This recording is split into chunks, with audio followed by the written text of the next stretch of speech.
আসসালামু আলাইকুম, কেমন আছেন সবাই? আলহামদুলিল্লাহ আমি ভালো আছি।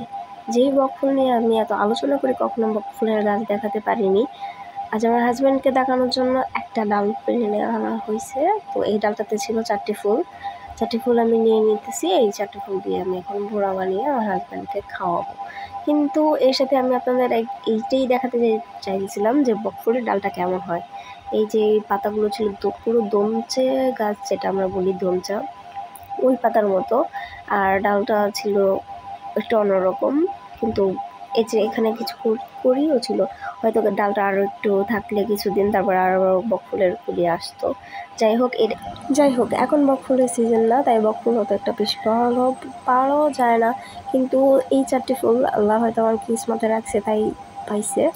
তো এই ফুলগুলি আমি নিয়ে 4টি ফুলই আমি ভালো করে ধুয়ে পরিষ্কার করে তারপরে বেসনের সাথে ভালো করে মাখা করে একটু ছেড়ে দিয়েছি। একসাথে দুটি উদ্দেশ্য সফল হলো, বড়াও বানিয়ে আমি খাওয়াতে পারলাম, প্লাস আমার বকফুলের ডালটা কেমন হয় বা গাছটার পাতাগুলো কেমন হয়, গাছটা কেমন হয় সেটা আমার দেখানোর ইচ্ছে ছিল, সেটাও দেখানো হয়ে গেল। তারপর আমার গরম গরম ভাজা এই বকফুল বড়া নিয়ে আমি দৌড়ে চলে গেলাম আমার ওনার কাছে। তারপরে বললাম, এই নাও, তাড়াতাড়ি গরম গরম খেয়ে নাও। তারপর উনি নেওয়ার পরে আমিও একটা নিয়ে নিলাম।